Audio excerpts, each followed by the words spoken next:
Setelah kita melihat tutorial cara membuat miniatur jembatan Suramadu, hari ini saya akan memberikan sedikit informasi tentang harmoni dalam keberagaman Indonesia. Daftar isi yang akan saya bagikan adalah yang pertama, keberagaman Indonesia. Yang kedua adalah permasalahan yang ada dalam keberagaman Indonesia. Ketiga adalah penyelesaian permasalahan yang muncul.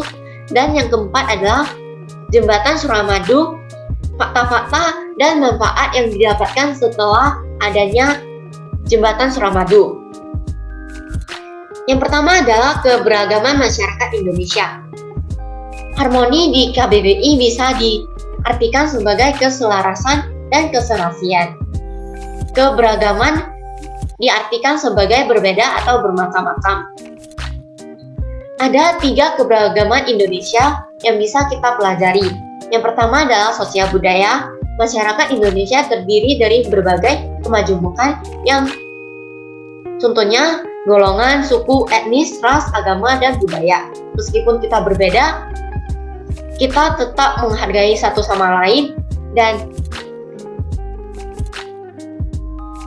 yang kedua adalah ekonomi.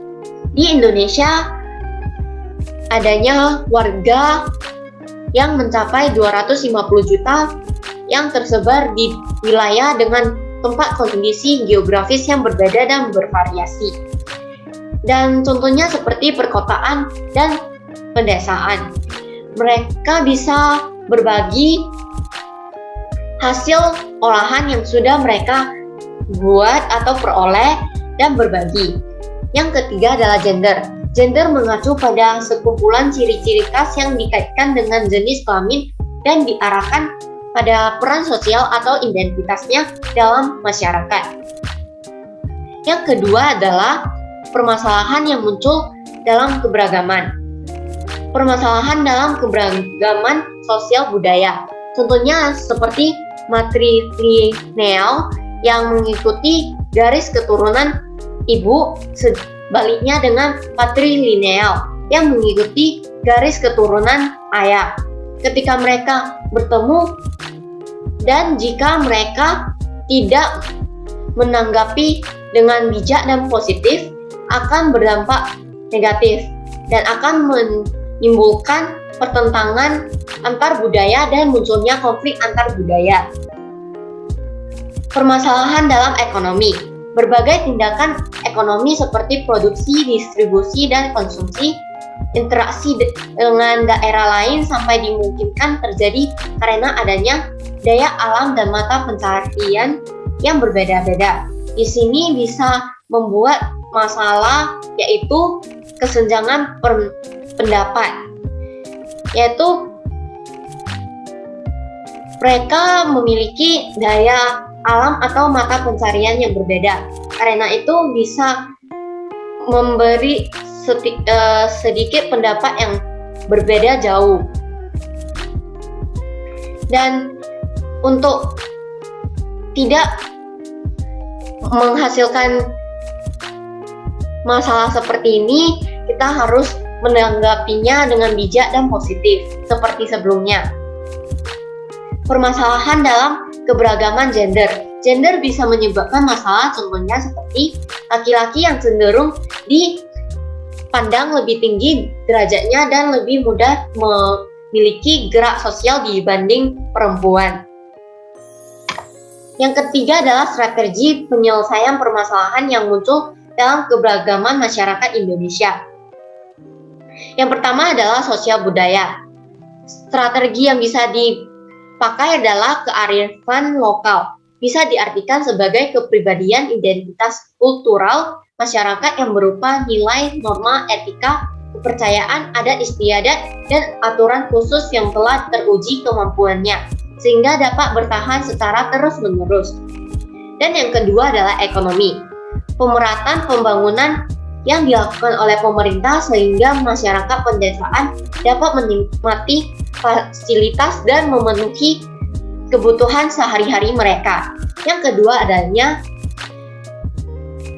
regulasi atau perundang-undangan yang jelas dan tidak merugikan satu pihak ketika melakukan kegiatan jasa atau yang lain.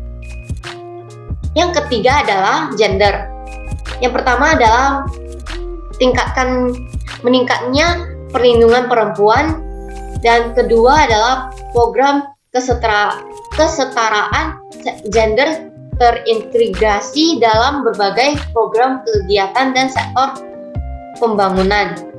Dan sebenarnya kesetaraan gender ini harus dimulai dengan sikap yang dasar, yaitu kesadaran masing-masing. Jembatan Suramadu. Sedikit fakta tentang Jembatan Suramadu adalah jembatan terpanjang di Indonesia yang memiliki panjang 5.438 meter, dan Jembatan Suramadu melintas Selat Madura yang menghubungkan Pulau Jawa di Surabaya dan Pulau Madura. Dan